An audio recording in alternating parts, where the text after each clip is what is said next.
L'Arabie saoudite organise un premier sommet avec les pays africains ce vendredi 10 novembre 2023.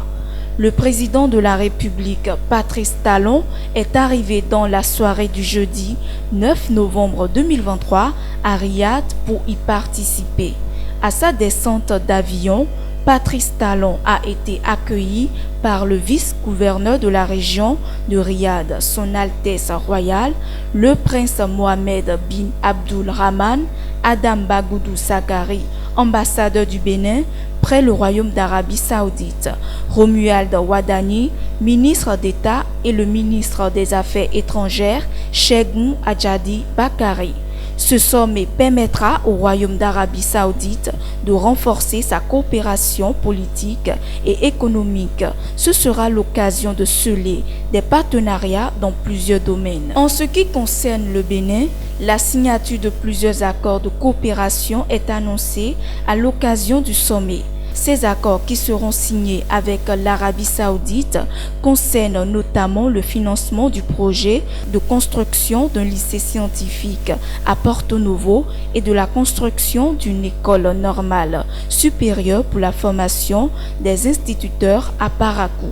De même, en marge du sommet, le président Patrice Talon aura des entretiens avec un certain nombre de personnalités gouvernementales et du monde des affaires pour promouvoir la destination Bénin. Il faut rappeler que le Royaume d'Arabie Saoudite est depuis les années 70 un partenaire important du Bénin au travers des financements du Fonds saoudien pour le développement. L'initiative revêt une importance capitale pour notre belle commune Cotonou, la capitale économique du Bénin. En effet, le cadastre est bien plus qu'un simple registre foncier. Il représente la pierre angulaire de la gestion et du développement de notre territoire. Il assure la sécurité juridique des propriétés, facilite la planification urbaine et contribue à l'équité fiscale. En d'autres termes, le cadastre est un outil essentiel pour le développement harmonieux de nos villes. Depuis 2019, le gouvernement s'est engagé dans la mise en place d'un cadastre national, modèle au service du développement et des populations.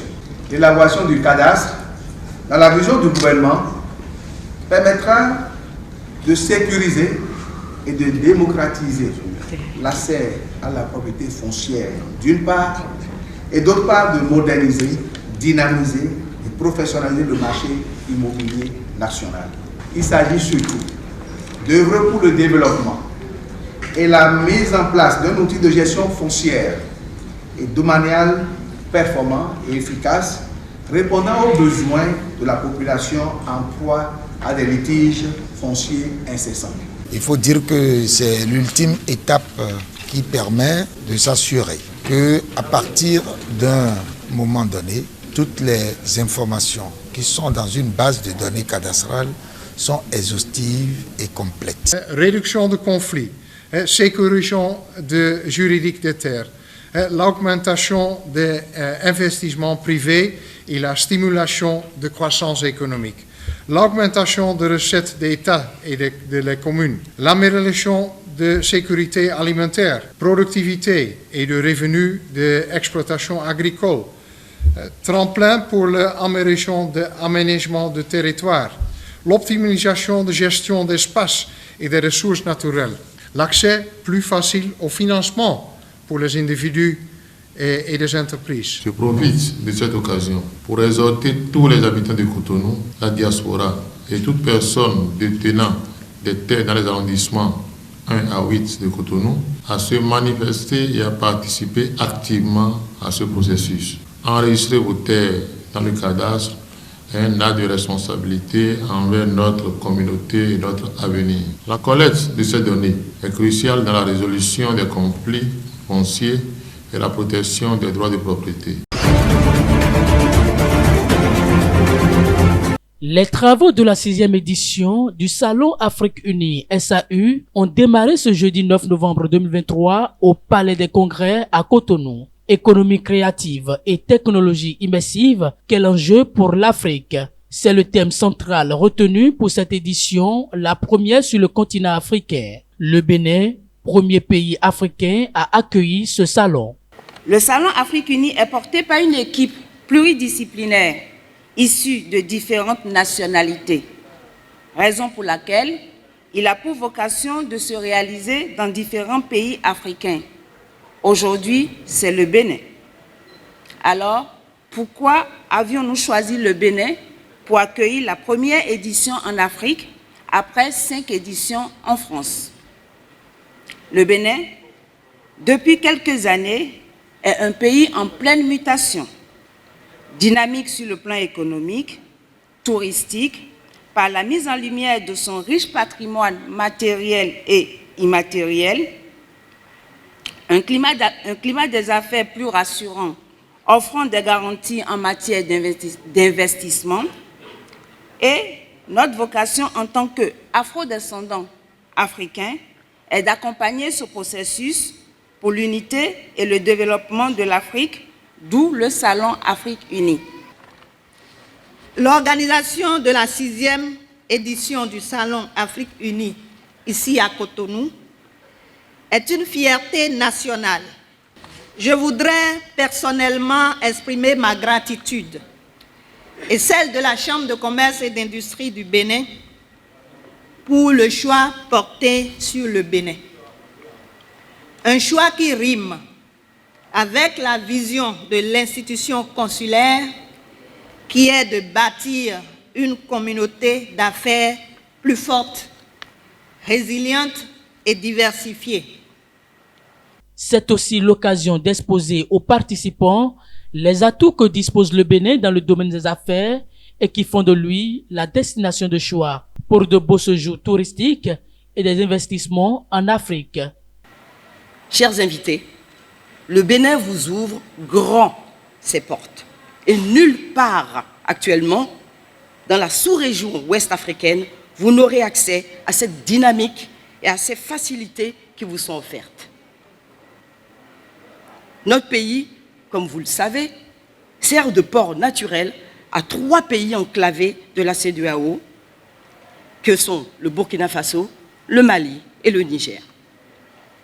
Nous nous devons de vous rappeler que notre voisin et ami, le Nigeria, est la plus grande économie d'Afrique avec un PIB de 480 milliards de dollars, du moins en 2021, et une population d'environ 220 millions d'habitants.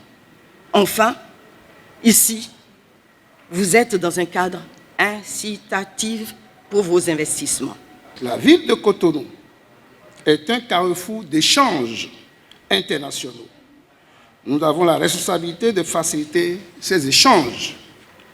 Mesdames et messieurs, le Salon Afrique Unique offre une opportunité unique de faire connaître de nombreux atouts de l'Afrique en général et de nos différents pays en particulier. Ce salon est également un espace de rencontre et d'échange où les entrepreneurs, les artistes, les chercheurs et les associations pourront partager leurs expériences, leurs projets et leurs idées. Notre pays, le Bénin, qui connaît une sorte de révolution industrielle depuis 2016, en témoigne la zone industrielle de Goulo-Djigbe, mettra tout en œuvre pour profiter pleinement le salon de Cotonou. À noter que plusieurs panels de communication seront développés au cours des 3 jours que va durer cette édition du Salon Afrique Unie à Cotonou.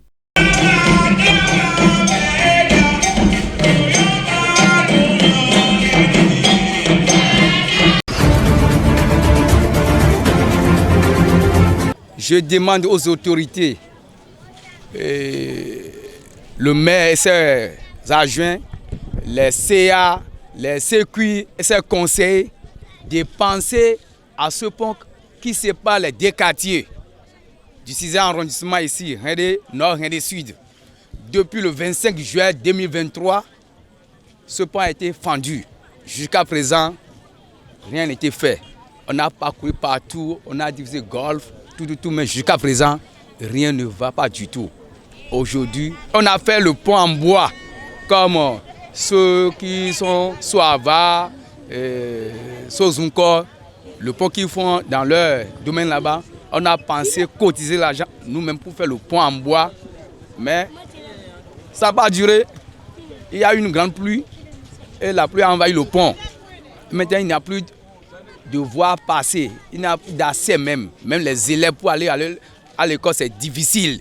Les usagers qui vont dans Tokpa, qui viennent dans le marché de Rennes, c'est difficile. Ils ne trouvent pas le moyen pour pouvoir aller vendre leurs produits au marché. On a trop de difficultés. Pendant le pont, depuis que le pont s'est effondré, il n'y a plus de passage.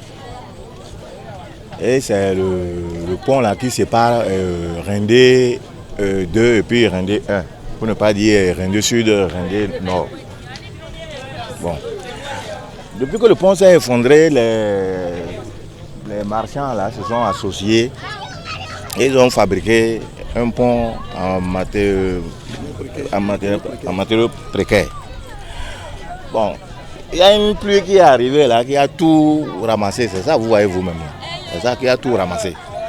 Donc, même les élèves, il y a eu une semaine passée, une élève est tombée dans l'eau parce qu'il voulait prendre par le canal de la Sonèbe là. Donc l'enfant s'est retrouvé dans l'eau. N'eût été la vigilance des piroguiers pour sauver l'enfant, sinon c'était fini comme ça. Donc vraiment, nous demandons aux autorités de bien vouloir penser à nous et de nous aider. Surtout le complexe qui est ici, c'est le chemin emprunté par l'école, par les élèves. Aujourd'hui, nous demandons encore aux autorités de penser à ce pont qui est derrière le 7e arrondissement de Cotonou, qui se situe dans le 6e arrondissement de Cotonou. 7e arrondissement, le commissaire 7e arrondissement. Le pont est derrière lui.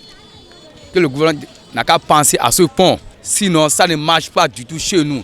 Vous voyez les gens maintenant, les gens qui sont au retour du marché maintenant, ils ne peuvent pas aller dans leur localité. Ils passent sur le tuyau Sonèbe qui va à Kpakpara. Bientôt, si ça a gâté, à Kpakpara, n'aura pas de l'eau. Hein. C'est pourquoi j'ai demandé au gouvernement de penser à ce pont. Le pont qui s'est... Paraît-il que c'est la mairie, malgré nos doléances, malgré tout ce qu'on a eu à faire pour s'approcher des autorités compétentes, rien n'y fit. Rien n'y fit. Donc on s'est débrouillé avec le comité des marchands là pour fabriquer un pont précaire. Et c'est ça, la pluie a tout emporté. Mais notre appel, c'est de bien vouloir nous assister. Nous demandons de voir ce qui se passe à Rendé. Rendé 2 et Rendé 2 est séparé. Et l'école, les enfants n'arrivent plus à passer. Donc il faut prendre, c'est des petits enfants, il faut contourner et puis ça ne va pas. Donc nous demandons aux autorités de bien vouloir nous aider.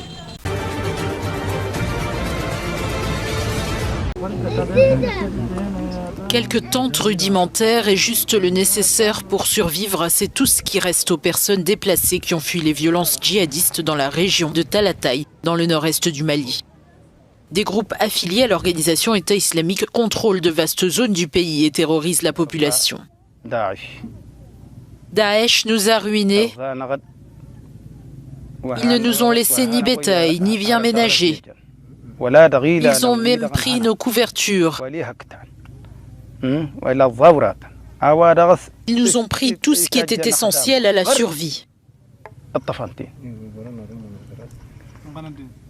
Et ils ont tué de nombreuses personnes.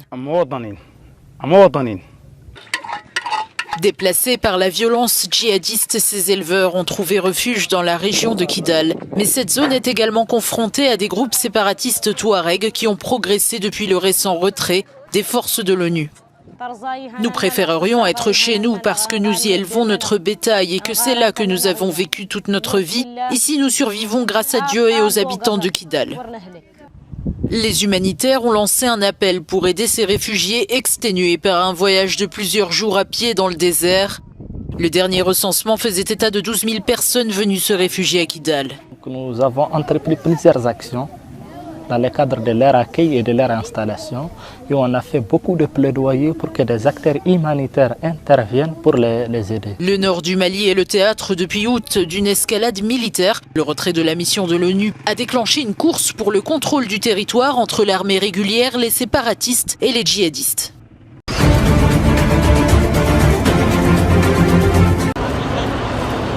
La recrudescence de l'émigration clandestine au Sénégal a atteint cette année des proportions inquiétantes.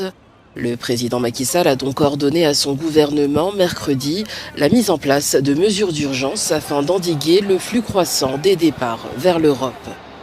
Le communiqué publié après le Conseil des ministres explique que cet effort des autorités devra associer les ministres de l'Intérieur, des Armées, de la Jeunesse ou encore de la Pêche.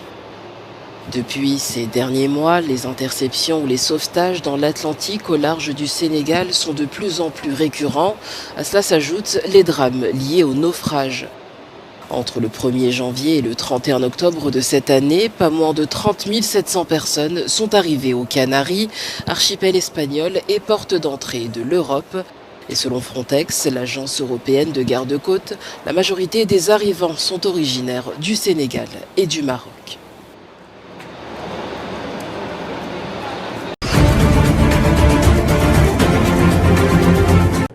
En Somalie, au moins 29 personnes ont été tuées et plus de 300 000 déplacés dans des inondations. L'annonce a été faite mardi par le président de l'Agence somalienne de gestion des catastrophes. Il faut signaler que l'Afrique de l'Est subit en ce moment les affres des pluies diluviennes.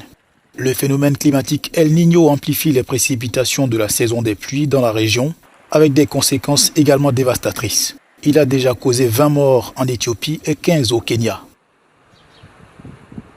En 2020, la Somalie a connu par ailleurs une sécheresse inédite depuis 40 ans. À présent, ce sont les inondations qui touchent notamment le sud-ouest du pays. Un précédent bilan donné samedi par l'Agence humanitaire des Nations Unies, OCHA, faisait état de 14 morts.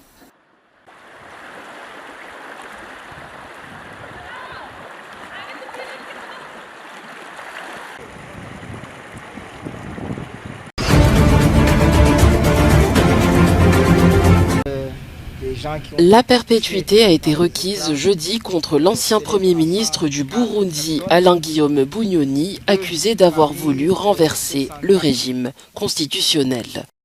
Aujourd'hui âgé de 51 ans, le général Bunyoni a dirigé la police sous la présidence de Pierre Nkurunziza avant d'être nommé Premier ministre en juin 2020, puis démis de ses fonctions en septembre 2022. Quelques mois plus tard, en avril 2023, il a été accusé de saper la sécurité intérieure de l'État, de détention illégale d'armes et d'insultes au président Évariste Ndayishimiye. Selon une source judiciaire lors de son procès, il lui a aussi été reproché d'avoir commis des fétiches contre la vie du chef de l'État. Le général Bunyoni a plaidé non coupable de tous les chefs d'accusation. Il a également demandé sa relaxe.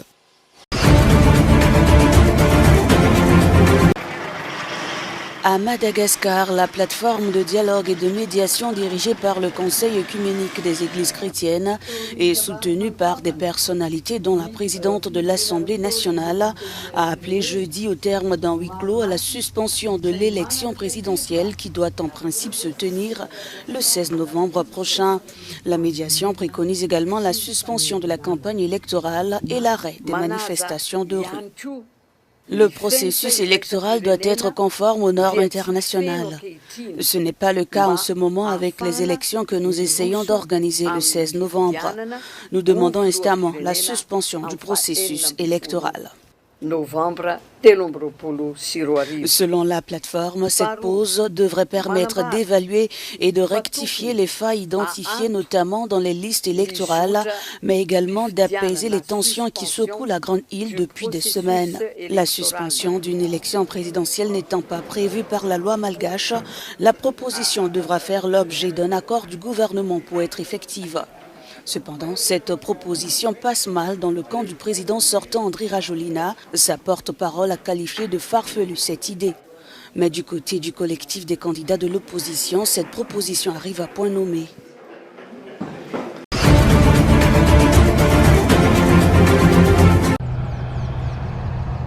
« 3300 membres de l'armée sud-africaine seront déployés pour lutter contre les activités minières illégales. L'annonce a été faite jeudi par le cabinet du président Cyril Ramaphosa. Comme indiqué par son porte-parole, les membres de la Force de défense nationale sud-africaine auront pour mission d'aider la police jusqu'au mois d'avril 2024. L'opération est chiffrée à près de 25 millions d'euros, précise le communiqué. En Afrique du Sud, notamment dans la province de Gauteng, la région est parsemée de puits et de tranchées profondes laissées par des générations de mineurs informels. Ces derniers tentent de gagner de l'argent en travaillant dans des puits clandestins, parfois au péril de leur vie.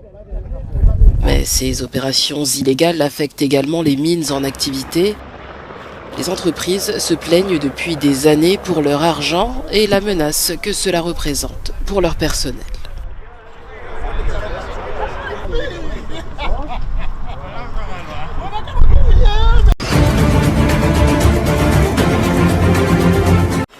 Paris accueille une conférence humanitaire pour Gaza réunissant des chefs d'État de l'Union européenne, des représentants de l'ONU et de la Croix-Rouge en l'absence d'Israël.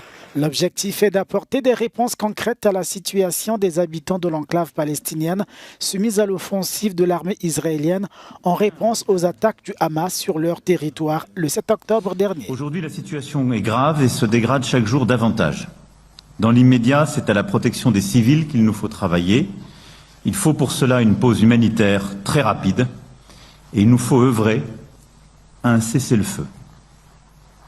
Celui-ci doit pouvoir devenir possible. Nous devrons prendre du recul avant qu'il ne soit trop tard, mais une véritable perspective de statut palestinien est essentielle. Comme vous le dites, Monsieur le Président, pour stabiliser la région, il est dans l'intérêt de tous, y compris d'Israël, de trouver une solution qui permette aux Israéliens et aux Palestiniens de vivre en paix côte à côte. L'hôte Emmanuel Macron a appelé les acteurs humanitaires à agir à Gaza pour une initiative de paix et de sécurité, tout en rappelant à Israël sa responsabilité en tant que démocratie de respecter la loi et de protéger les civils. Et la lutte contre le terrorisme ne peut jamais aller sans règles. Israël le sait, le piège du terrorisme est pour nous tous le même. Céder à la violence et renoncer à nos valeurs. Israël, pour sa part, a nié l'existence d'une telle crise humanitaire à Gaza et conditionne le cessez-le-feu à la libération des otages.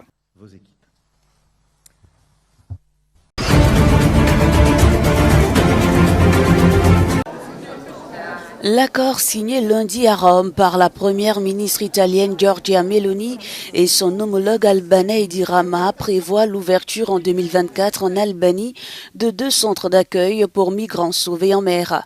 À terme, il devrait accueillir jusqu'à 36 000 migrants par an. La chef du gouvernement italien a défendu cet accord dénoncé par l'opposition aussi bien albanaise qu'italienne. Selon cet accord, l'Albanie fournira à l'Italie la possibilité d'utiliser certaines zones de son territoire sur lesquelles l'Italie pourra créer à ses frais, selon sa juridiction, 2 structures où elle pourra mettre en place des centres de gestion des migrants illégaux. Mais certains experts jugent illusoire l'objectif de Rome d'examiner en 28 jours les demandes d'asile et de rapatrier les demandeurs déboutés étant donné l'absence d'accord de retour avec les pays d'origine des migrants. De plus, l'Albanie ne fait pas partie de l'UE, ce qui questionne le droit international. Au moment où les gens sont secourus en mer par des navires italiens, nous parlons des navires de la garde frontière, de la marine, de la garde douanière. Au moment où ces gens sont secourus par ces navires, ils sont techniquement sur le territoire italien. Lorsqu'ils débarquent en Albanie, nous parlons déjà d'un acte qui va à l'encontre du droit international, mais aussi du droit européen. L'Italie assure, les femmes enceintes ne seront pas envoyées en Albanie, ce qui fait craindre, selon les ONG, favoriser une séparation des familles. Par ailleurs, plusieurs médias albanais ont également accusé le chef du gouvernement Edi Rama de manque de transparence et de concertation dans ce dossier. Cet homme d'église voit dans cet accord un manque d'humanité. Par-dessus tout, cela est contraire à la norme, parce que les personnes secourues par des navires d'un pays puis déportées vers un autre pays qui se trouve en dehors de l'UE et placées dans des centres risquent de devenir quelque chose qui détruit leur humanité. Ces installations se trouvent à plus de 1000 km de Lampedusa, l'île où débarquent actuellement la plupart des migrants de mer en provenance d'Italie. Leur transfert vers l'Albanie par voie maritime prendrait au moins 2 ou 3 jours.